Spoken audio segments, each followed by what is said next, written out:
정몽규, 홍명보는 정말 대단한 조직원 멘탈을 보여주었습니다. 두 사람 모두 제대로 된 답변도 못할 정도로 어리버리하게 횡설수설했지만 아주 강하게 대답한 것은 두 가지입니다.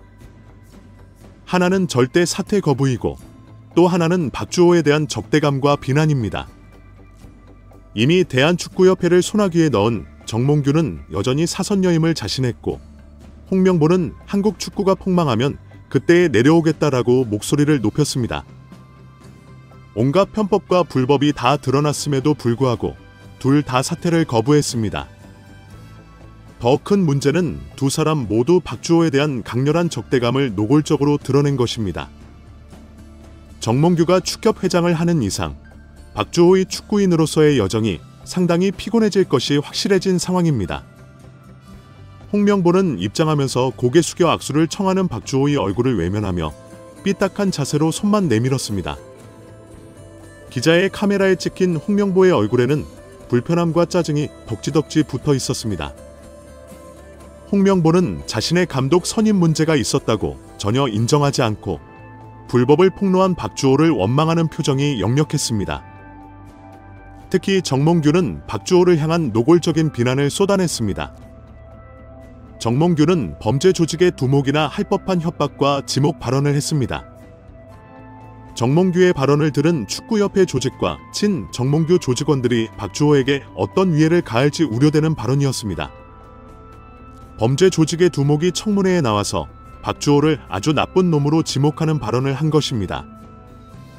보통 영화에서 보면 이렇게 두목이 지목하면 얼마 지나지 않아서 그 지목받은 조직원이 쥐도 새도 모르게 처단되는 장면으로 이어집니다. 정몽규는 박주호를 겨냥해 전력강화위원회 토의 과정을 공개하는 것은 서로의 신뢰를 해치는 일이다라고 비난했습니다.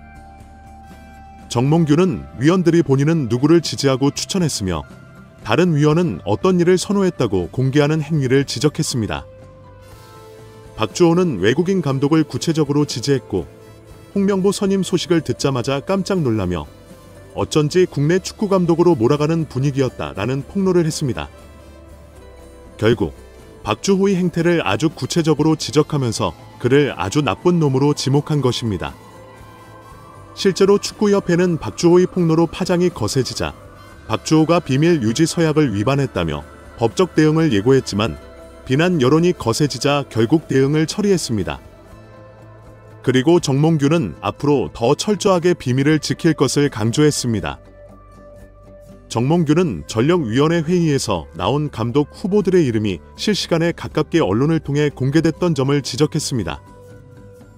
이어 앞으로는 이런 일이 반복돼서는 안 된다. 이번 선임 과정과 여론 형성 과정은 앞으로 이런 방식으로 한국 축구대표팀 감독을 뽑으면 안 된다는 교훈을 우리에게 줬다라고 주장했습니다. 그는 감독 선임 과정에 변화를 주겠다고 시사하면서 선임 과정이 공개되면서 발생하는 사태를 철저히 방지하겠다고 밝혔습니다. 정몽규는 청문회에서 클린스만 감독 사태도 유튜버들이 가짜 뉴스를 확산시켰다라고 발언했습니다. 이미 클린스만이 직접 농담으로 말했는데 정몽규는 덥석 감독직을 제안했고 클린스만은 한국에 거주지가 없어도 올 때마다 정몽규와 함께 식사하며 좋은 시간을 보냈다 라고 폭로했습니다. 그럼에도 불구하고 정몽규는 유튜버들 탓을 한 것입니다. 클린스만이 직접 공개하면서 정몽규가 독단적으로 감독을 선임했다는 사실은 이미 전 세계 축구계에 다 퍼져버린 공공연한 사실입니다. 그럼에도 불구하고 정몽규는 제가 축구협회 회장으로 일하는 동안 국가대표팀 감독을 지금의 전력강화위원회나 이전의 기술위원회 추천 없이 뽑은 적은 단 한 번도 없었다. 절차적 조언을 한 적은 있지만 특정인을 두고 어떻게 해야 한다고 얘기한 적은 한 번도 없었다라고 말했습니다. 얼굴에 철판을 도대체 몇 겹을 깔아야 저런 발언을 할 수 있는지 놀라울 정도의 주장입니다. 그럼에도 불구하고 박주호는 정몽규 바로 앞에서 9차, 10차, 11차 회에 들어서는 빠르게 처리하고 그만하자는 얘기가 나왔다라고 폭로를 이어갔습니다. 박주호는 당시 유력한 후보로 꼽혔던 캐나다 축구 대표팀 제시 마시 감독이 1순위였다고 공개했습니다. 9차 회의까지 마시 감독이 명확히 1순위가 되었고 대부분이 동의하는 과정이 있었다고 밝힌 것입니다. 그런데 갑자기 10차, 11차 회의에서 이제 그만 마무리하자라는 분위기가 형성되면서 복수 투표로 하자는 결정이 되었다는 것입니다. 홍명보는 축구협회에서 최다 득표로 1순위가 되었다는 말을 들었고 그래서 제안을 수락했다고 주장했습니다. 하지만 10차 위원회에서 실시한 투표는 홍명보를 1순위로 만들기 위한 수작이었다는 사실이 공개되었습니다. 10차 회의에서 갑자기 각자 좋아하는 감독을 몇 명 중에 복수 투표해보자는 제안이 나왔다는 것입니다. 결국 복수 투표라는 새로운 꼼수로 홍명보가 박은호 감독과 함께 7표를 받는 결정이 된 것입니다. 박주호는 인기 투표 비슷하게 실시된 복수 투표가 갑자기 순위 투표로 둔갑하고 홍명보를 밀어붙였다고 폭로했습니다. 이어 갑자기 브리핑할 때 국내 감독을 뽑아야 한다는 말이 나왔고 굉장히 혼란스러웠다. 감독 선임 과정에 내부적으로 혼선이 있었다고 폭로했습니다. 특히 축구협회가 제시 마시 감독은 연봉과 세금 문제로 협상이 결렬되었다고 발표했는데 전혀 사실과 다른 주장이라며 비판했습니다. 박주호는 마시 감독과 연봉, 세금 등 문제로 협상이 결렬됐다고 했는데 마시 감독과 이야기했을 때 돈은 중요하지 않고 한국 축구의 발전과 자신의 명예에 초점을 두고 있었다고 공개했습니다. 최근에는 축구협회가 이미 정보를 감독으로 내정해놓고 보여주기식으로 해외 감독 면접을 했다는 폭로가 나왔습니다. 자신을 JP스포츠 그룹 대표라고 소개한 전 피에트로는 대한민국 국민 여러분에게 대한민국 남자 국가대표팀 선임 과정에 관한 진실을 밝힌다.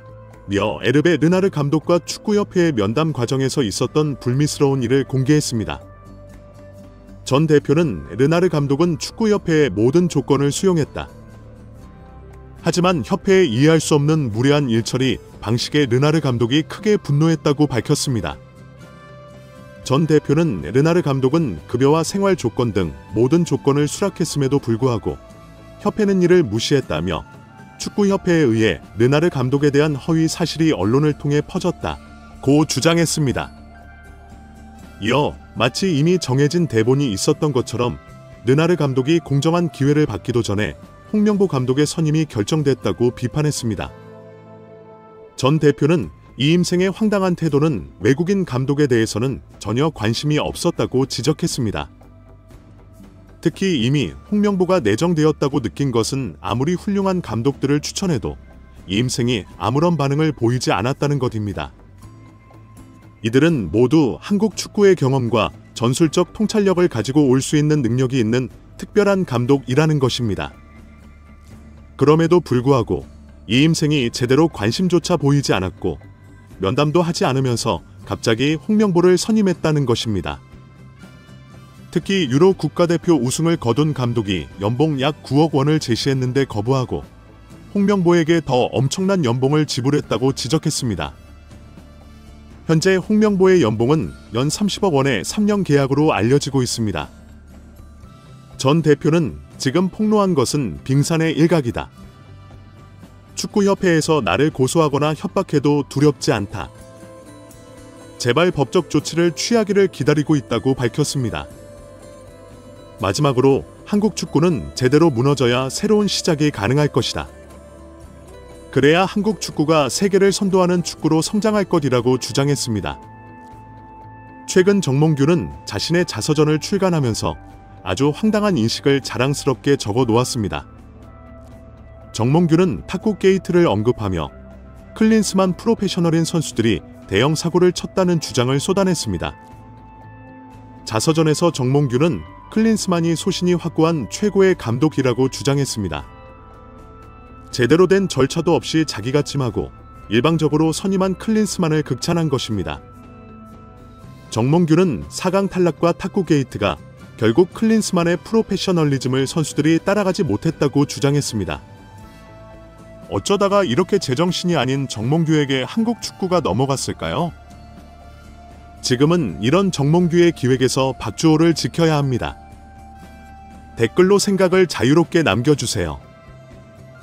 마지막으로 시청해주셔서 감사합니다. 구독과 좋아요는 제작에 큰 도움이 됩니다.